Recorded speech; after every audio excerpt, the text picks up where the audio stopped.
What's up everyone and welcome back to Potato Monsters League of Legends Top 5 Plays. Despite all the bugs with low replay that slice the amount of viewable clips to 5% of our normal, we've managed to get together an episode for you guys, so I really hope you enjoy it. Coming in at our number 5 play is PK Hypercane on Vayne with an awesome comeback. We see your team catch Nasus off guard, pushing top lane, immediately engaging onto him and bursting him down to low health. Veigar tries to help out with Event Horizon and by bursting Diana, but he falls anyways, and then they look to continue with their momentum onto Veigar, grabbing their second kill with Resonating Strike. With these kills so far, they can look to take a few objectives and try to get back into the game, but Vi sees a great opportunity and cues into an insanely far-range ultimate, catching the Caitlyn and then slowing her, which allows her team to catch up. Blue team puts up a valiant fight here, but once Caitlyn falls, Leona is a sitting duck as she tries to fight them with Elise coming in, but this late into the game, they rip apart her defenses, and after a few more seconds, they bring her down. With 4 people on blue team dead so late into the game, I would expect purple team to cover massive ground, but they actually continue with their momentum, and thanks to the Elise and slow, they actually push up to finish off Elise for the ace while taking the tower. Thanks to the catch top lane, which snowballs into an amazing follow-up on Caitlyn and Ace,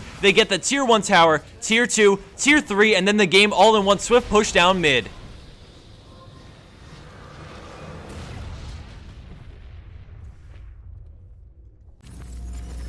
Landing a spot at our number 4 play is Hayam Liam Renekton, and we start right in the heart of this losing battle for blue team as they retreat, but he turns around, dashing through and stunning Graves, and then queuing to kill Hecarim before dashing out. Kayle turns around to fight, but with the slice and dice down, he has no way to jump in and help out, so he decides to just abandon the Kayle and retreat back with Lee Sin. He waits in the brush as the enemy team confidently chases in, but he actually turns around and stuns Graves into a Q and then slice and dice, instantly getting the double kill and positioning himself for the triple. He then chases down Janna, and once his cooldowns come back up, he gets the ace for his team thanks to a beautiful turnaround after a lost team fight.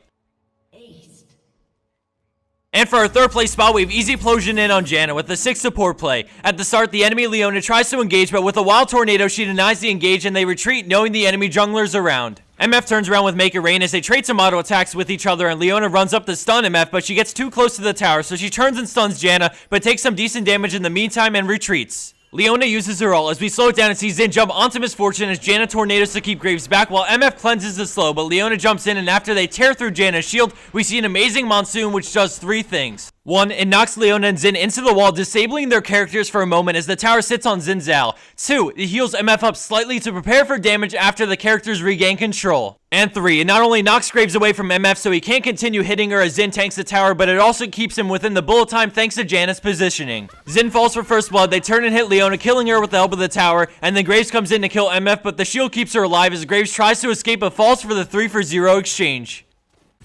Coming in at our number 2 spot, we have Sukimon on Kog'Maw with beautiful assistance from Lulu. At the beginning of this play, we see Blitz rush in and hook him as the enemy team comes in with the ambush. He gets flung and exhausted, but then all of a sudden he cleanses and Lulu ultimates as he kills Caitlyn and kites back, using the AoE slow from the ultimate to keep them perfectly out of range as he hits both of them with Hurricane over and over again, melting their health. He goes from being exhausted, silenced, and surrounded by 4 enemies with almost full health while he has less than 50 to 3 kills and taking it to the Nexus right after to win the game. If I was at Kog'Maw, the moment I got exhausted, I would have gotten up, walked to the corner of my room, and sobbed quietly to myself, but that's why you never give up.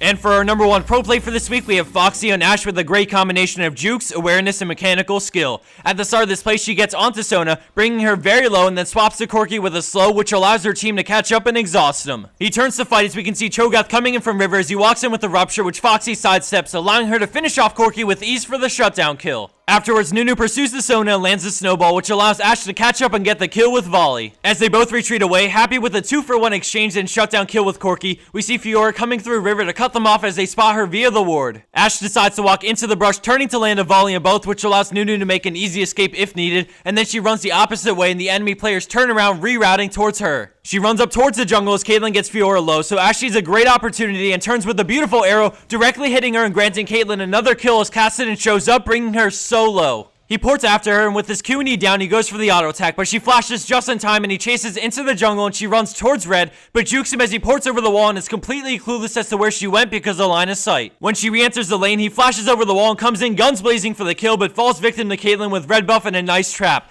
While all of that was going on, Caitlyn also killed Cho'Gath in addition to Fiora, which puts the end result at 5 kills for purple team in this amazingly well-played clip.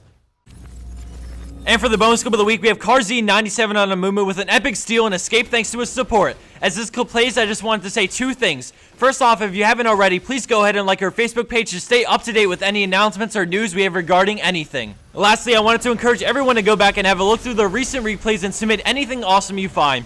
With these past couple of months being buggy with low replay, we've taken a huge hit to how many replays we get submitted to us daily, and now that they fixed a lot of them, I asked you to go back and see if that awesome play you did a couple of weeks ago works now and submit it to us. They are working to fix all replays made during Season 3, so if yours doesn't work, keep checking and definitely keep submitting. Thanks everyone for watching. I'll do my best to try and get a video out on Friday, and as always, take care and have a great week.